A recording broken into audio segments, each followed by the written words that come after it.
Hi, my name's Natalie. I'm a 34-year-old bisexual former Mormon, and I'm here to tell you it gets better. I wanted to share my story so that other kids who are having similar experiences can know that they're not alone and that there is a future for you. So, I was born and raised a good little Mormon girl in Sandy, Utah, which is a city about 30 miles south of Salt Lake. I went to church every Sunday. I was baptized at 8 years old. I went through the entire young women program in the church, and I felt that I had a testimony of the gospel. I also developed a crush on the girl who sat in front of me in my sophomore history class at Alta High School.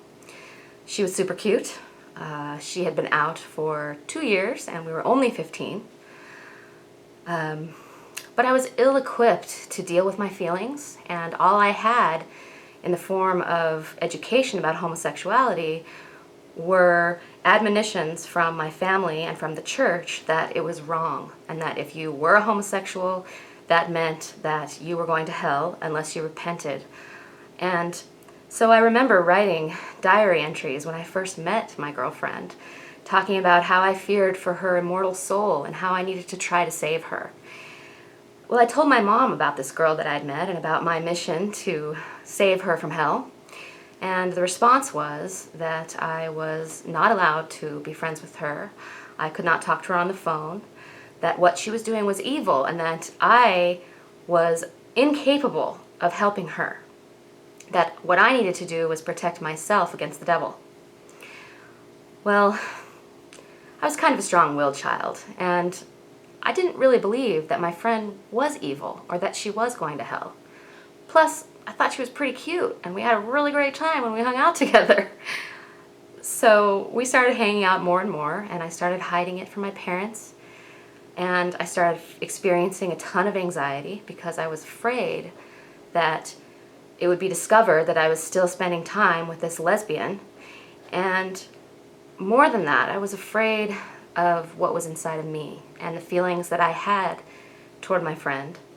And I was afraid that this meant either that she had succeeded in dragging me down to hell, or that there was something wrong with me that needed help, that I needed to be saved in some way. But the more time I spent with her and the closer I got with her, the more I just fell in love with her. And we became girlfriends clandestinely. We would sneak out of school because we weren't allowed to see each other in the off hours. And I fell madly and passionately in love with her. No one knew about it. A couple of her friends knew, but no one in my circle of friends was aware. They were all Mormons. I had no support there. They all knew she was lesbian, and they were really curious about why I was hanging out with her. But it seemed to be a consensus among everyone in my friends and family that she was to be avoided at all costs because of her homosexuality. Well, I loved her, and we started having sex, and I detailed it in my diary, and I hid my diary. I remember experiencing brutal anxiety attacks. I remember feeling totally alone, feeling like I was hiding myself from everyone that I knew and loved, but not knowing what else to do. I had no other choice. So I wrote it all in my diary. Well, my mom sought out my diary and read it and confronted me. She basically gave me an ultimatum, which was that I was to either renounce my relationship with my girlfriend and renounce any homosexual feelings I might have, repent of all of it, go to church weekly, and continue to be a good Mormon girl. That was option number 1. Option number 2 was that I could leave home and move in with my dad, who was living in Seattle. Well, this was devastating to me. I felt as though I had betrayed everyone in my family. I had betrayed God. I had betrayed all my friends. And that as a result of my inability to deny who I was now being forced to sacrifice everything. You know, I was a kid. I wanted to continue going to school at Alta High School, where I was in the honor society, where I was active in the debate team, where I had plenty of friends. I was a happy, good kid. I wanted to keep that up. But I had to make a choice, and I could not continue living a lie. So I vanished from school the next day. I moved to Seattle, and I fell into a deep depression for several months. In part, it was because when you're in high school, your true love is going to be the person that you're with forever, and how can you ever be separated? And that was very tragic indeed. But the real pain was that I felt that my family and my friends had abandoned me. I felt that my faith had abandoned me. And I felt that I was being punished for my honesty and for the deepest feelings that I held in my heart. So my dad agreed to let me go to a youth group in Bellevue, Washington that was called Be Glad. I don't know if they still have it, but it was held at the YES Center in Bellevue, Washington. I remember him dropping me off in the parking lot, and he told me later that he came back after 5 minutes to check to see if I had chickened out. But I walked in the building, and I walked up to the door, and they had this little window where you could look in and see what was going on, and I was really nervous. But I saw that there was this semicircle of chairs, and in these chairs were all these kids. And everyone was laughing and joking. And so I thought, what do I have to lose at this point? And I went in. And I have to say that in the 1 hour that I was in that meeting, I experienced more compassion from these total strangers than I had felt from my entire family, from all of my friends, from everyone who had found out about this prior to me walking in that door. And I was blown away by the love that these strangers extended to me, and how understanding they were of everything that I was going through, and how their stories were so much like mine. And some of the kids I met in that group are still my best friends to this day. Hey, Todd.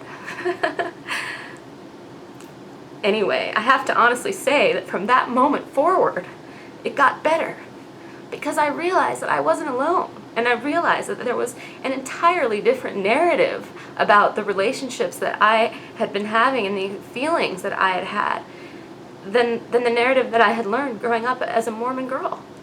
That, in fact, nothing horrible was going to happen if I continued to love women. And I wasn't going to be miserable and unhappy as was predicted by all of the adults in my life at that time. And I really learned to trust myself. I really learned to, well, actually, I learned an object lesson to demonstrate something I had learned in church, which is that you must stand up, even if your opinion is unpopular, even if what you stand to lose is greater than you can even imagine, because you just cannot proceed without voicing the truth that's in your heart. That's where happiness is. And I really value that experience. And it was difficult, I'm not going to lie. I'm not going to say that I'm totally over it. As you can tell, I'm obviously still very hurt, and I'm still angry for that little kid who had so much placed on her in terms of judgment and expectations that she couldn't fulfill. And I'm just angry that people didn't reach their arms out to me and show me the compassion that Christianity is so famous for. So I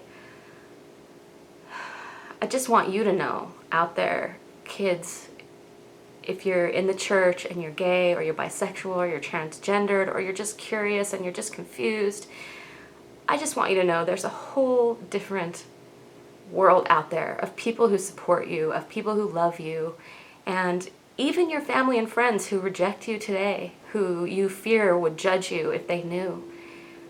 My relationship with my mom has improved dramatically over the years, and that was because I refused to give up. I refused to give in, and I refused to give up. I shared my feelings with her over many years, and we agreed to disagree over many years, and I love her to death, and I know that she loves me. But there were times when I was young that I feared our relationship would never recover. But it has. And that's the beauty of it, that I can live my own life, and it's actually not an ultimatum in the sense that I felt at the time. I have been able to be true to myself and to still love everyone in my family, and I know they love me. So even though it might feel like you have no choices and that you'll be left alone, and maybe you're not as lucky as me, maybe you don't have a place that you can go, maybe your alternative is to be on the street, and that's difficult. And if you have to wait and make a different choice than I did, that's absolutely okay. But you just need to know that you're not alone, and that if someone tells you that the feelings that you have, that you feel so deeply, that you express through sexual encounter with someone that you love or feel strongly about, if someone tells you that that's wrong, that's their thing. That's not your thing. You get to decide. And you don't get to choose in the way that you have to choose either your eternal salvation or love. You get to decide what it means. And I just want to tell you that it gets better. So hang in there. Please. You're loved. Go to the Trevor Project. Go to the It Gets Better Project. And if you can't surround yourself with people who will understand you right now, you can at least surround yourself with videos of people who've been there and who know how it feels. So hang in there.